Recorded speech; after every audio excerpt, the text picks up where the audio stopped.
నేనెవరితోనూ తిరగట్లేదక్క. అన్నయ్య ఇచ్చిన ఆటోలో తిరుగుతున్నాను. భవిష్యత్తును వెతుక్కుంటూ తిరుగుతున్నాను. ఇప్పుడు కూడా ఇదిగో ఈ పుస్తకాలను ముందేసుకుని అన్నయ్య కోరిక తీర్చడానికే కుస్తీ పడుతున్నాను. అక్క, నేనేం చేస్తున్నానో నీకు ముందు ముందు అర్థమవుతుంది. కానీ ఏదో చెప్పాలనొచ్చావు, చెప్పక్క. రేపు అన్నయ్య సంవత్సరికం. నల్లని కనుపాప రంగుల ప్రపంచం, మబ్బుల వెనకాల వెన్నెల అనంతం.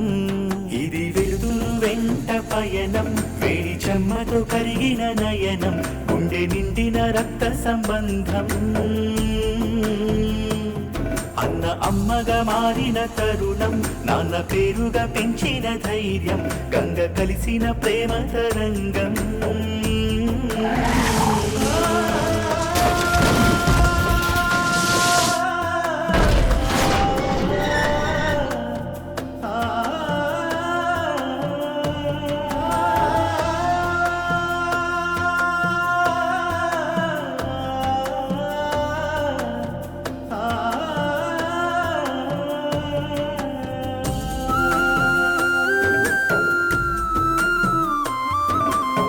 ఆ విషయం నీకు గుర్తు చేసి పూజకి రమ్మని పిలవడానికి వచ్చాను.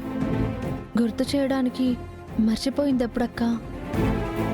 అన్నయ్య వేలు పట్టుకుని నువ్వే కాదు, నేను నడిచిన దాన్నే కదా. ఆ రోజులే గనక గుర్తుంటే కొన్ని నువ్వు చెయ్యవు. మన కంటికి కనిపించేవన్నీ తప్పులు కాదక్క. చేసేటప్పుడు కాదు, చేశాక తెలిసేవే తప్పులు.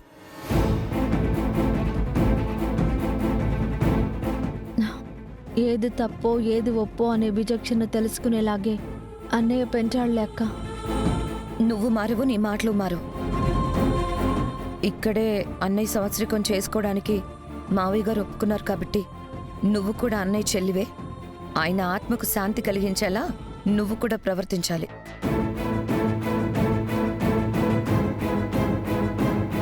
రేపు ఆయనకి పూజ చేయడానికి నువ్వు కూడా రావాలి అని చెప్పడానికి వచ్చాను. తప్పకుండా వస్తావని అనుకుంటున్నాను.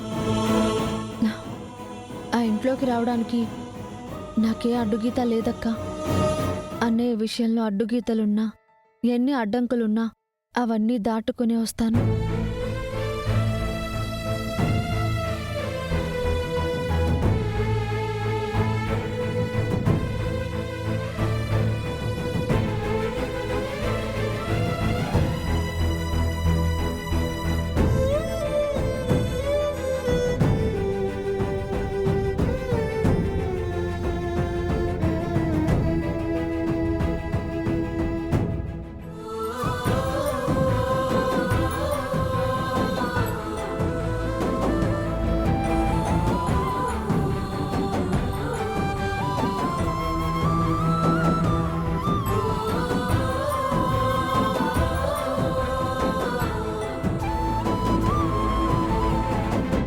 నువ్వంటే నాకు ఎంత ఇష్టమో నేను చెప్పుకోవాల్సిన అవసరం లేదన్నయ్య.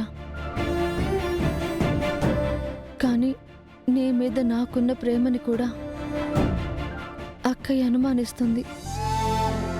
అదే బాధగా ఉంది. ఆస్తులు లేకపోయినా, అంతస్తులు లేకపోయినా విలువలు నేర్పించావు. ఆత్మాభిమానంతో బతకడం నేర్పించావు. నువ్వు నేర్పిన బాటలోనే నేను వెళ్తున్నాను.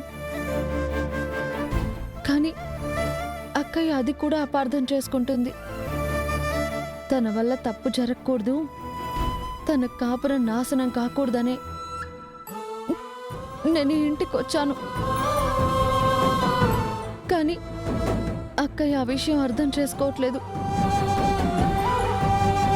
నీ సంవత్సరికం అనేది గుర్తులేక కాదన్నయ్య, గుర్తు చేసుకోవడం నాకు ఇష్టం లేక.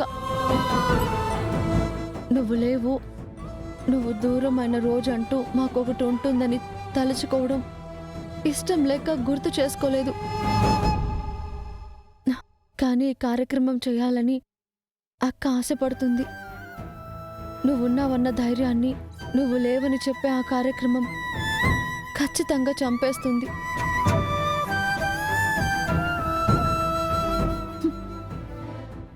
కానీ ఈ కార్యక్రమం చేయక తప్పదు కదన్నయ్య.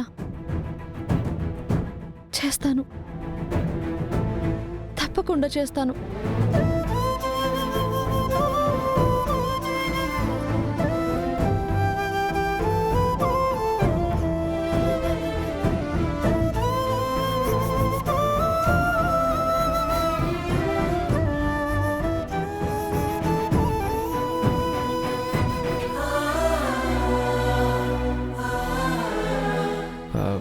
పాపా, ఇట్లాంటి విషయాల్లో నేను ఎక్కువ మాట్లాడటం బాగోదు. కానీ ఒకటి చెప్తున్నాను, నువ్వు బాగా చదువుకోవాలా, గొప్ప స్థాయికి పోవాలనే కోరిక మీ అన్నదే కదా. హ? ఈ పూజలు పురస్కారాలు చేస్తే ఆత్మ శాంతిస్తుందో లేదో నాకు తెలియదు, కానీ మీ అన్నయ్య ఆశలు తీర్చినావు అనుకో, అప్పుడు ఖచ్చితంగా మీ అన్నయ్య ఆత్మ శాంతిస్తుంది. అది నువ్వేదో తప్పు చేస్తాండావని, నీకు ఇష్టం లేని పని చేస్తాండావని నువ్వు అనుకోబాక. అట్లాంటి ఆలోచనలన్నీ చేసి నీ మనసు నువ్వు బాధ పెట్టుకోమాక. రేపు మీ అన్న సంవత్సరికం ఎట్ట చేయాలా, మీ ముగ్గురు అక్కచెల్లెళ్ళు కలిసి మీ అన్నకు నచ్చినట్టుగా ఏమేం చేయాలని ఆలోచించు.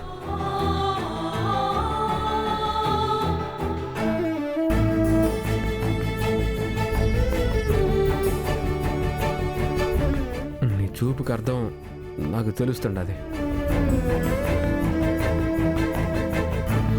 అన్నీ నువ్వే చేసి నాకు సలహాలు ఇస్తుండవరా అని కదా రియాక్షన్ ఇస్తుండవు. సర్లే పాప, ఇవన్నీ ఇడిచిపెట్టు. రేపు సంవత్సరికానికి వర్షం వస్తాండదా, మీ అక్క పిలిచినదో లేదో ఓతూరు చూడు.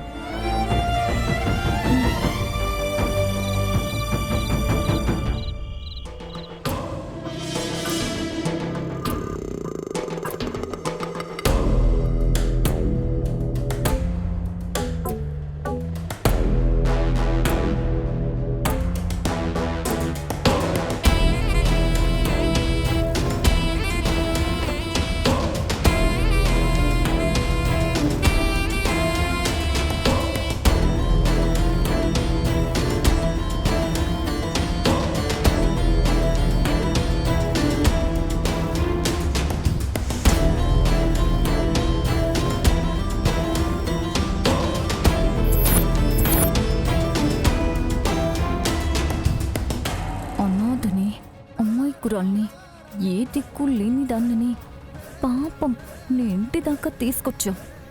నువ్వు తీసుకొచ్చింది అనాథని కాదు, అమ్మాయి కురాల్ని కాదు, నీ చావుని.